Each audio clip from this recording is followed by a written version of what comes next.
Oke, halo semuanya. Pada video kali ini kita akan membahas kasus tetap masih di dalam topik yang sama, yaitu strategi tata ruang. Kalau pada video sebelumnya kita belajar tentang bagaimana merancang tata ruang proses ya. Dan sekarang kita beralih ke yang lain, yaitu tata ruang produk. Jadi di sini berkebalikan dari proses ya. Kalau yang ini tata ruang produk. Dan di sini kita akan melihat bagaimana caranya mengembangkan diagram pendahuluan bagi lini perakitan. Jadi di sini dalam sebuah perakitan ya, dan ini kita melihat bagaimana cara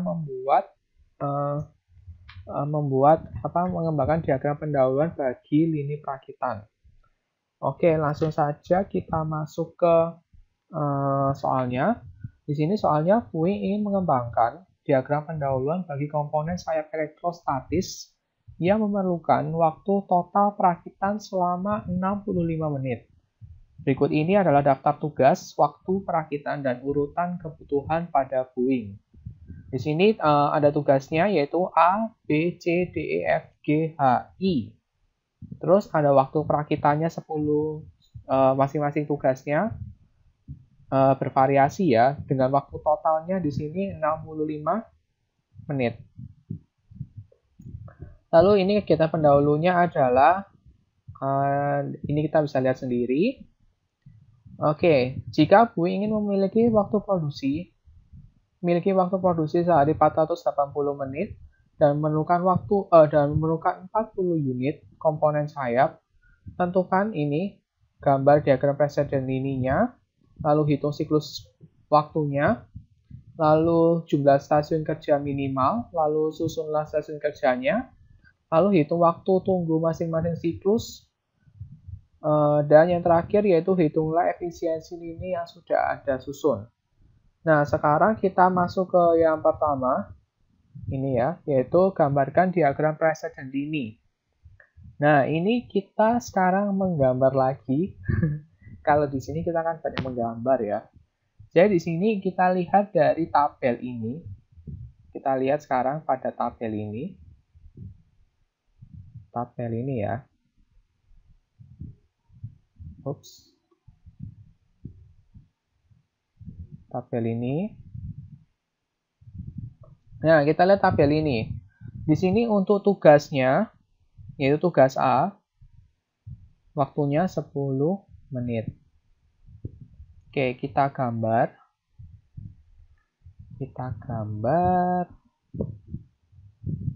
Nih, A-nya kita gambar yang pertama yaitu A.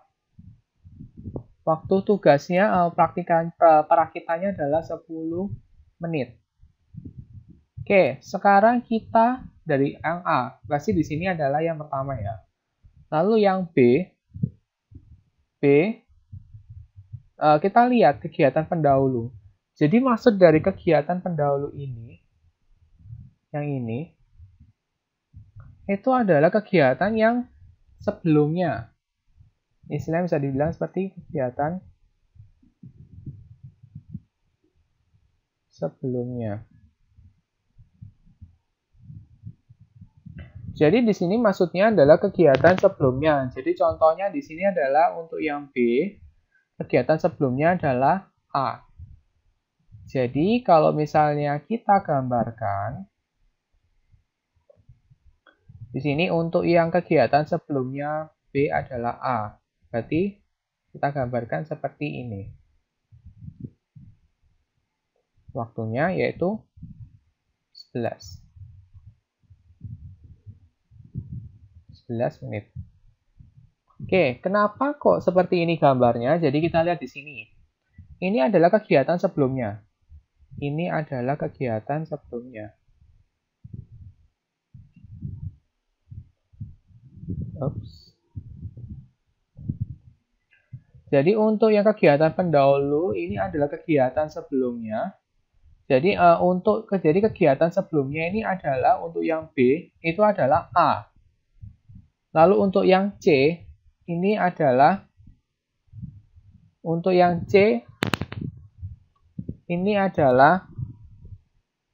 Ini ada kegiatan sebelumnya ya. Kegiatan sebelumnya untuk yang B, kegiatan sebelumnya adalah A. Maka di sini kegiatan sebelumnya B ini adalah A. Jadi sebelumnya B itu adalah A. Tugas A. Terus, sekarang kita ke yang C. Jadi yang C, ini C, kegiatan sebelumnya C adalah B. Oke, kegiatan sebelumnya C adalah B. Oke, kita gambarkan C. Waktunya ini 5 menit. Gambarnya tulis di sini 5 menit. Nah, untuk kegiatan D sebelumnya juga B. Maka di sini ada cabang D. Jumlah waktunya adalah 4 menit. Oke, sekarang kita lihat. Nah, di sini kan jadi gini.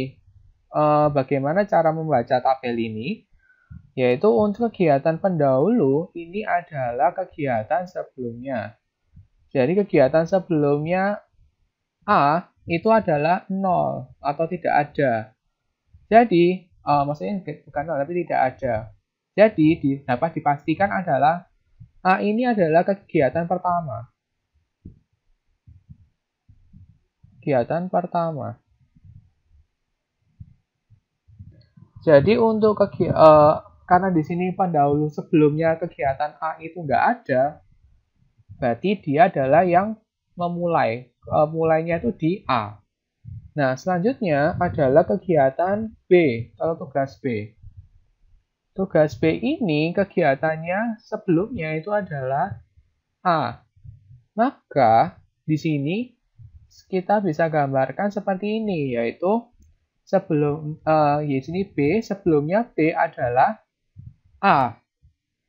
Dan waktunya B adalah 11 menit. Ini ya, 11 menit. Terus sebelumnya tugas C sekarang. Sebelumnya tugas C adalah tugas B. Lalu tugas D juga tugas B. Maka di sini ada cabang. Di sini C, di sini D. Sebelumnya C adalah B. Sebelumnya D adalah B. Nah, oke, lanjutkan ya. Selanjutnya yaitu E. Tugas E sebelumnya adalah A. Maka kita bisa gambarkan seperti ini. E. Yaitu berapa menit ini? 11 menit. 11 menit. Oke. Lanjut ya. Lalu untuk tugas F. Sebelumnya tugas F adalah tugas sebelumnya tugas F adalah tugas C dan D. Oke, untuk F sebelumnya F adalah C dan D, berarti C dan D. Maka kalau misalnya seperti ini, maka F-nya ini ada di tengah-tengah. Berarti seperti ini gambarnya. Nah, berarti kan sebelumnya F ini adalah C dan D. F berapa menit?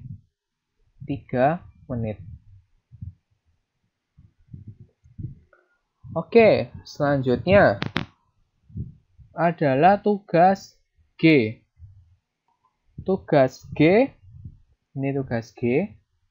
Sebelumnya tugas G adalah F.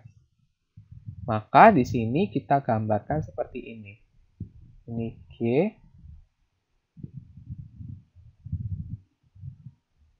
Yaitu G-nya 7 menit. Oke, ini G-nya 7 menit. Terus sebelumnya H. Oke, sekarang kita lanjut sebelumnya H. Sebelumnya H adalah, ini sebelumnya H adalah E. Maka di sini kita gambarkan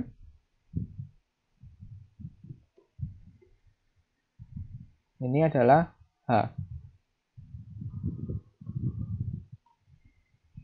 Yaitu jumlah menitnya adalah 11.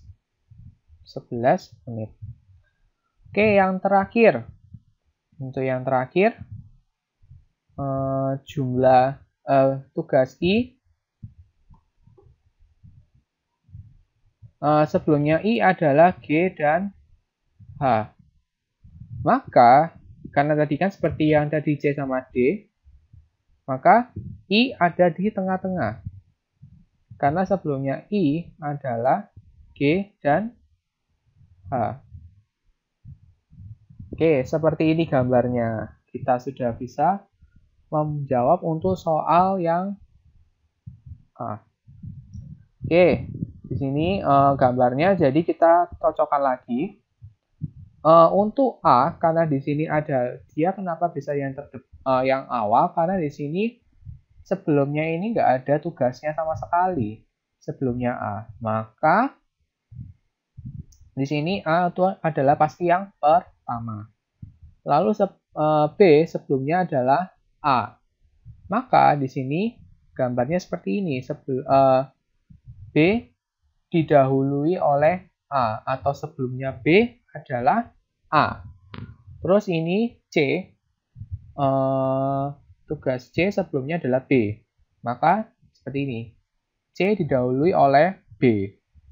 Lalu D juga, sebelumnya D adalah B, maka D didahului B. Lalu ini F. F sebelumnya adalah C dan D. Maka sebelumnya F adalah C dan D. Terus G, sebelumnya G adalah F. Maka G, sebelumnya G adalah F. Lalu H, sebelumnya H adalah E. Maka H didahului oleh E, atau sebelumnya H adalah E. Lalu I, terakhir, sebelumnya itu adalah G dan H. Maka I ada di tengah-tengah di antara G dan H. Berarti sebelumnya I adalah G dan A. Berarti di sini ini 3 menit ya. Di sini untuk prosesnya, jadi kalau misalnya di sini proses A ini adalah proses yang pertama, yaitu memerlukan waktu 10 menit. Waktunya adalah 10 menit di A. Nah, setelah A selesai, maka hasil dari A ini bisa diberikan ke B dan E. Jadi di sini setelah A selesai, terus proses berikutnya adalah B dan E. Di mana B waktunya adalah 11 menit. Dan E juga sama ternyata, yaitu 11 menit. Nah, selanjutnya setelah B, hasil dari B itu bisa di C dan bisa di D. Jadi setelahnya B itu diberikan ke C, dan setelahnya B ini juga bisa diberikan ke D. Di mana C ini waktunya adalah 5 menit dan D adalah 4 menit. Nah, setelah C dan D selesai, berarti kan ini D lebih dulu, 4 menit. Tunggu semenit lah, paling nunggu semenit buat menyelesaikan C-nya dulu. Kalau sudah selesai, masuk ke F. Nah, setelah dari F, kan waktu di F ini 3 menit doang. Langsung ke G, 7 menit. Nah, yang untuk H, itu dapatnya dari E. Jadi dari E selesai, oke, langsung kirim ke H, yaitu 11 menit. Dan H selesai, lalu G selesai, maka diproses di I dan akhirnya menjadi produk yang terakhir ya, proses terakhirnya di I. Oke, sampai sini kita sudah menemukan hasilnya untuk diagram precedent ini, sudah selesai. Oke, sekarang yang B. Kita disuruh untuk menghitung siklus waktu. Jadi untuk yang B, kita lihat dari gambar dari ini ya. Yang B.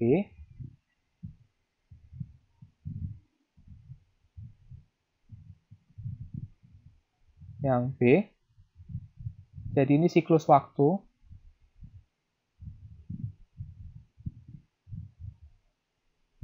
Rumusnya untuk mencari siklus waktu itu adalah jumlah waktu produksi jumlah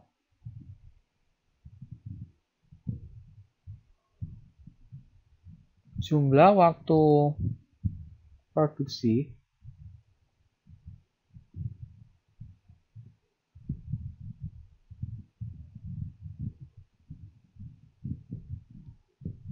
dibagi dengan jumlah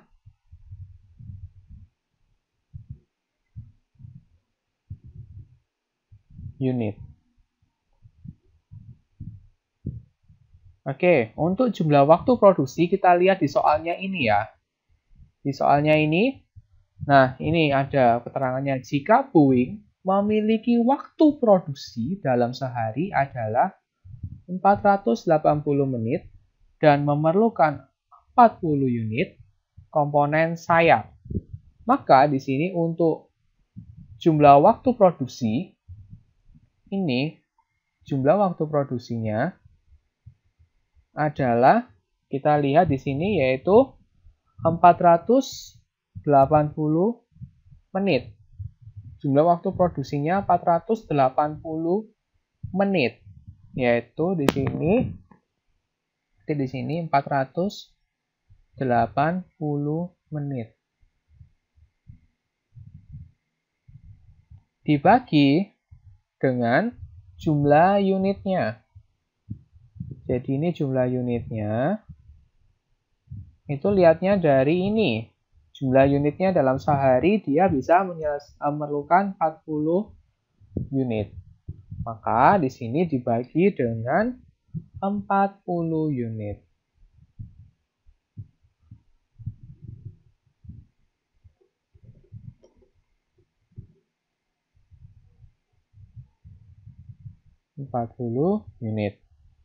Hasilnya adalah 480 menit dibagi 40 menit adalah 12 menit per unit. Jadi dalam satu siklus itu per unitnya itu membutuhkan waktu, satu siklus waktunya itu adalah 12 menit untuk menghasilkan satu unit. Untuk yang B sudah kita temukan hasilnya. Cek. Terus selanjutnya, hitung jumlah stasiun kerja minimal. Nah, untuk stasiun kerja minimal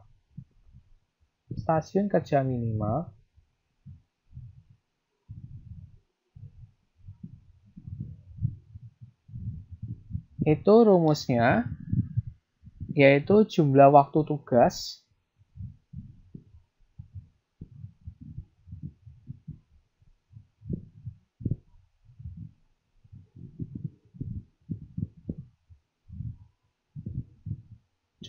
tugasnya dibagi dengan siklus waktu.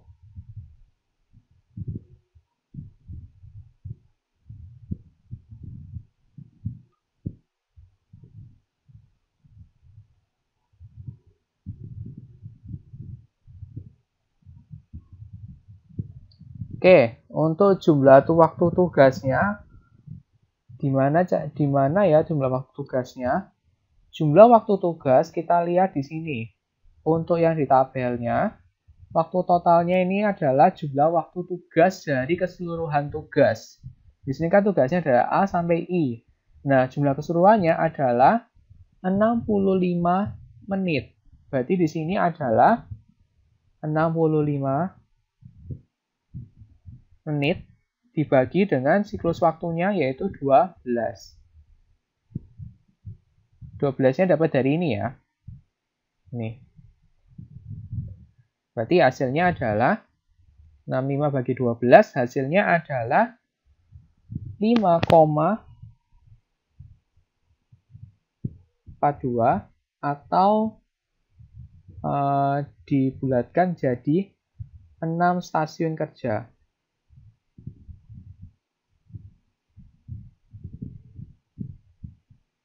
Jadi di sini kalau misalnya sudah ada 5,2, 5,3, 5,1 maka itu dinaikkan ke atas.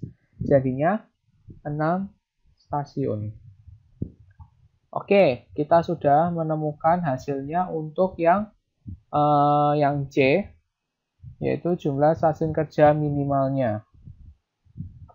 Nah, sekarang susunlah tugas-tugas untuk yang D, yaitu susunlah tugas-tugas atau aktivitas ke dalam stasiun kerja untuk menyeimbangkan lini. Jadi untuk yang D, kita lihat kembali ke gambarnya.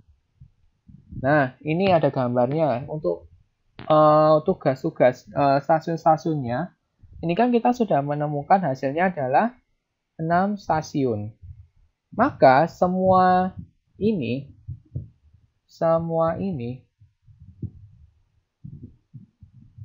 adalah akan menghasilkan dibagi menjadi kelompok-kelompok lebih kecil lagi. Jadi ini kan masih keseluruhan. Nah, untuk lebih mengefisiensikan lagi, maka ini diagramnya ini dibagi menjadi beberapa kelompok, yaitu minimal adalah 6 stasiun.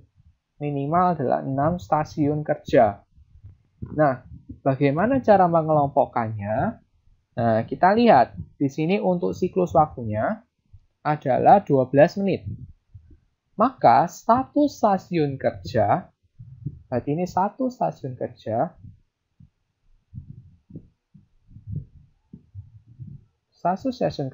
itu maksimal 12 menit.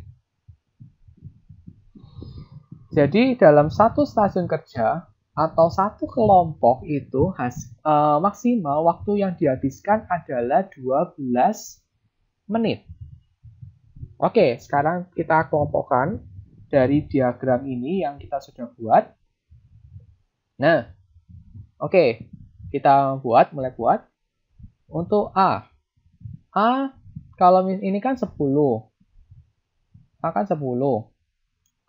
Nah, selanjutnya adalah, kan ini masih ada satu stasiun kerja adalah maksimal 12 menit. Maka, kalau misalnya ini kan 10. Ini masih ada lowong 2 menit. Nah, ini mungkin bisa disatukan dengan yang tugas lainnya. Oke, coba kita ke yang B.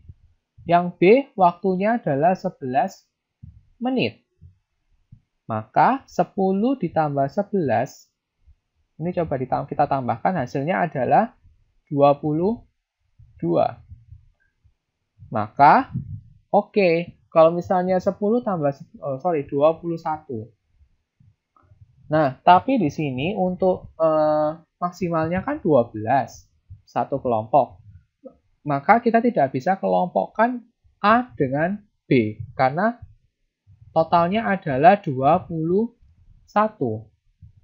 Maka, oke, kita terus biar nggak bingung.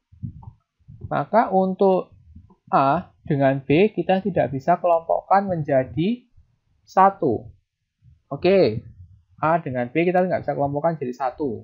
Karena kalau misalnya kita tambahkan A dengan B, hasilnya adalah tadi 21. Selanjutnya, A dengan E. Nggak mungkin kan A dengan C, karena di sini sudah ada B pendahulunya. Jadi, kita yang lihat itu berdasarkan dari pendahulunya. Jadi di sini kan kita ini masih ada satu alur ya. Jadi A dengan B ini kan satu proses, satu alur kerja. Jadi A ke B. Terus ini A ke E. Jadi kalau misalnya A ke C nggak bisa. Karena ini sudah melewati B. Atau sudah alurnya itu sudah berbeda. Jadi prosesnya itu tidak langsung. Jadi yang kita hitung, kita kelompokkan itu adalah proses yang langsung. Atau proses yang memiliki panah-panah ini. Oke, sekarang ke A ke E. A ke E 10, E juga waktunya 11.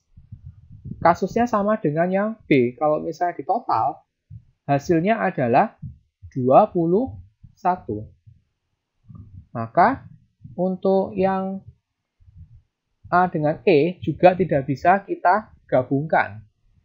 Maka dari itu, A ini adalah satu stasiun kerja yang dinamakan dengan kelompok 1 ya. Jadi ini kelompok 1 untuk A, itu stasiun yang pertama itu adalah A. Jadi untuk menentukan stasiun, itu berdasarkan dari prosesnya ya. Jadi kalau misalnya A itu pasti adalah kelompok stasiun yang pertama karena dia adalah yang pertama kali.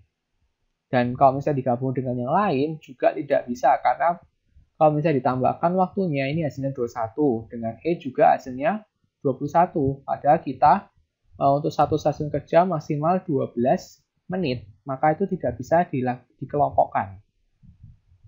Oke, A sudah ketemu satu stasiun kerja. Lalu untuk yang B, yang berikutnya adalah B. B ini waktunya adalah 11. Lalu kita ke B ke C. Waktunya C adalah 5. Maka kalau ditambahkan 11 ditambah 5 hasilnya adalah 16. Nah, kalau misalnya ini kan 16 hasilnya. Nah, ternyata tapi yang kita maksimal satu stasiun kerja itu adalah 12 menit. Maka untuk yang B dengan C nggak bisa dilakukan. Nggak bisa ya, berarti B dengan C nggak bisa dibuat jadi satu stasiun kerja. Oke, sekarang kita beralih ke D. B ke D ini adalah 11 ditambah D waktunya 4. Maka 11 ditambah 4 hasilnya adalah 15. Sedangkan satu stasiun kerja maksimal 12 menit. Maka untuk yang B dengan D juga tidak bisa dijadikan satu stasiun kerja. Maka karena B dengan C, B dengan D juga tidak bisa dijadikan satu stasiun kerja, maka B adalah menjadi satu stasiun kerja sendiri yang dinamakan dengan stasiun 2. Oke, sekarang kita beralih ke E dulu. Karena E adalah, jadi setelah dari A kan ke B. Nah, setelah dari B juga ke E. Karena ini adalah satu waktu yang sama. Karena prosesnya itu berasal dari pendahulunya atau sebelumnya itu adalah yang A. Maka kita melihatnya yang E dulu. Karena ketika A ke B, lalu A ke E ini adalah dalam waktu atau tempo yang sama. Karena mereka adalah proses secara langsung. Oke, sekarang kita ke yang E. Yang E, ini kalau misalnya ditambahkan dengan H. H kan waktunya juga 11. 11 ditambah 11, hasilnya adalah 22. Sedangkan waktu satu stasiun kerja adalah maksimal 12 menit. Maka untuk E sendiri juga tidak bisa digabungkan digabungkan dengan H karena kalau bisa ditambahkan hasilnya adalah 22. Maka ini adalah satu stasiun kerja sendiri yang dinamakan dengan stasiun kerja 3. Karena dari diurutkan ya dari A1, lalu B2, lalu E3. Kenapa kok E dulu, nggak C sama D dulu? Karena E adalah mendapatkan proses langsung, hasilnya langsung dari A itu ke B dan ke E. sedangkan C itu masih nunggu B selesai dulu. Jadi anggapannya C itu baru mulai dikerjakan ketika B-nya selesai dulu. Sedangkan E-nya itu sudah dapat dari A. Makanya ini didahulukan untuk stasiun kerjanya.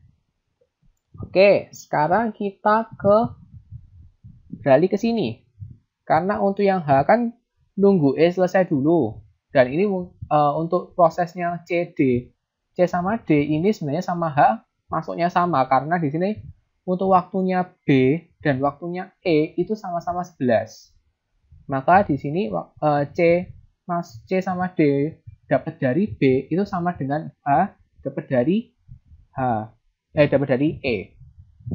Oke, sekarang kita beralih ke sini. F itu kan dapatnya nggak cuma dari C, tapi juga dapat dari D. Maka kalau misalnya kita gabungkan, ini C dengan F, itu hasilnya kalau misalnya ditambahkan, hasilnya adalah 8. Nah, sedangkan satu stasiun kerja maksimal adalah 12. Maka masih sisa 4. Masih sisa 4. Nah, kalau misalnya digabungkan dengan D adalah 4. Nah, kalau misalnya digabungkan 5 ditambah 4 ditambah 3, maka hasilnya adalah 12.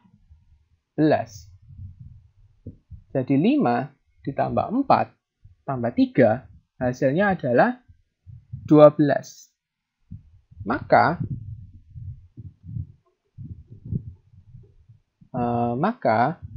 sini saya hapus dulu biar nggak bingung. Maka untuk yang C dan D itu kita bisa gabungkan karena ketika ditambahkan untuk waktunya C sama D sama F itu hasilnya adalah 12. 5 tambah 4 itu 9. 9 tambah 3 12. Sesuai dengan maksimal dari satu stasiun kerja ini. Sesuai dengan maksimalnya yaitu 12. Maka di sini kita bisa gabungkan jadi 1. Yaitu stasiun kerja 1, 2, 3, 4. Oke, sudah kita temukan sampai 4 stasiun kerja, tapi masih ada kurang 2 lagi, 2 stasiun kerja. Sekarang kita ke H. Kan H kan dapatnya kan sama ketika C sama D. Nah, sekarang kita ke H. H ini waktunya 11. Sedangkan kalau misalnya ke I, kan setelahnya H kan ke I. 11 tambah 3 hasilnya adalah 14. Maka ya udah berarti nggak bisa. Untuk H ini berarti hanya satu stasiun kerja, yaitu stasiun kerja 5. Oke, yang terakhir yaitu tinggal G sama I. G waktunya adalah 7 menit. Sedangkan I adalah 3 menit. Jika ditambahkan 7 tambah 3 hasilnya adalah 10. Sedangkan satu stasiun kerja maksimal adalah 12. Maka untuk G sama I ini bisa digabungkan jadi 1.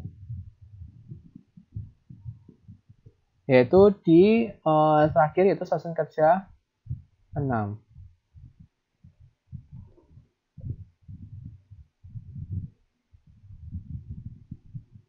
Oke, kita sudah temukan 6 stasiun kerja. Jadi di sini untuk stasiun kerja 1 di A saja, 2 itu yang B saja karena kalau misalnya tambahkan dengan yang lain itu tidak bisa. Waktunya lebih dari 12 menit. Lalu yang C itu C hanya di E. Lalu E itu hanya 1. Lalu C, D, F bisa digabungkan karena ketika ditambahkan 5 tambah 4 tambah 3 hasilnya adalah 12 menit. Lalu untuk H itu 11 menit. maka dia tidak bisa digabungkan dengan yang lain menjadi satu stasiun kerja. Dan yang terakhir, stasiun kerja 6 adalah di G dan I. Karena ketika digabungkan, 7 tambah 3 hasilnya adalah 10. Masih bisa memenuhi untuk satu stasiun kerja. Maka dia menjadi satu stasiun kerja, yaitu yang terakhir, stasiun kerja 6. Oke, sekarang kita sudah menemukan untuk yang D.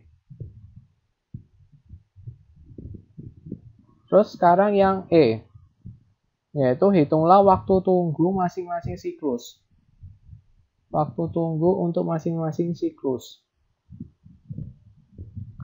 Oke, untuk cari waktu tunggu, yang E, untuk menghitung waktu tunggu,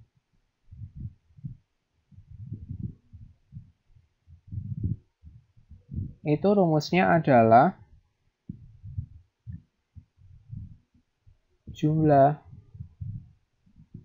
stasiun kerja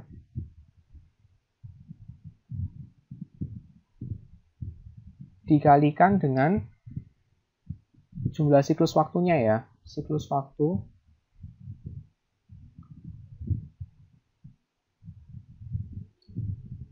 terus dikurangi dengan ini ada rumusnya, yaitu jumlah stasiun kerja dikalikan siklus waktu dikurangi dengan jumlah waktu tugas. Untuk yang ini jumlah stasiun kerja, yaitu di sini hasilnya ini ya, yaitu 6 dikalikan dengan siklus waktu. Siklus waktunya ini 12 dikurangi dengan jumlah waktu tugas, itu dari yang ini lagi, di tabel, jumlah waktu tabel, yang di jumlah waktu yang tugas, semua tugasnya, yaitu 65 menit. 6 dikalikan 12, kita hitung 6 kalikan 12, nah ini hasilnya adalah 72 dikurangi dengan 65, maka hasilnya adalah 7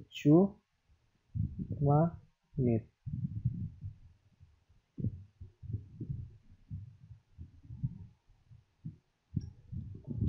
Sekarang kita sudah menemukan untuk yang E. Pertanyaan yang E kita sudah selesai. Nah, sekarang yang terakhir yaitu F. Hitunglah efisiensi lini yang sudah Anda susun. Pertanyaan F. Kita sekarang disuruh menghitung efisiensinya. Jadi untuk efisiensi ini rumusnya adalah jumlah waktu tugas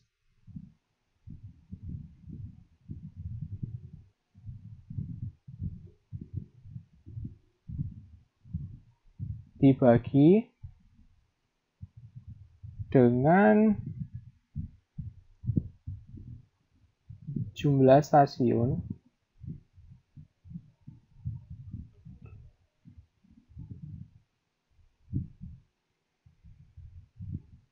kali siklus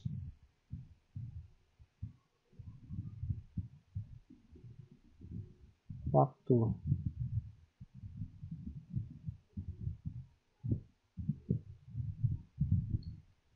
Sekarang kita masukkan angkanya. Jumlah waktu tugasnya tadi 65 ya. Kembali lagi ke yang ini, yang di sini. Ini adalah jumlah waktu tugasnya, yaitu 65 dibagi dengan jumlah stasiun. Jumlah stasiunnya ini adalah 6 stasiun. 6 stasiun. Dikalikan dengan siklus waktunya, yaitu 12 menit. Maka hasilnya adalah 65 dibagi dengan 6 kali 12 yaitu 72. Maka hasilnya adalah 0,903 atau bisa dituliskan 90,3%. Oke, di sini kita sudah menghitung untuk efisiensi lini dari masing-masing dari lini yang sudah kita susun, yaitu untuk ini hasilnya adalah sudah ketemu hasilnya adalah 90,3%. Oke, kita sudah selesai untuk yang terakhir. Ini adalah cara kerjanya untuk mengembangkan diagram pendahuluan bagi lini perakitan. Oke, sampai di sini dulu untuk video kali ini. Kita bisa, semoga penjelasan ini bisa kalian pahami dan kalian bisa juga mengerjakan latihan soalnya untuk lebih bisa memahami maksud dari soal-soal ini. Oke, sampai sini dulu penjelasannya. Oke, sampai jumpa. Terima kasih.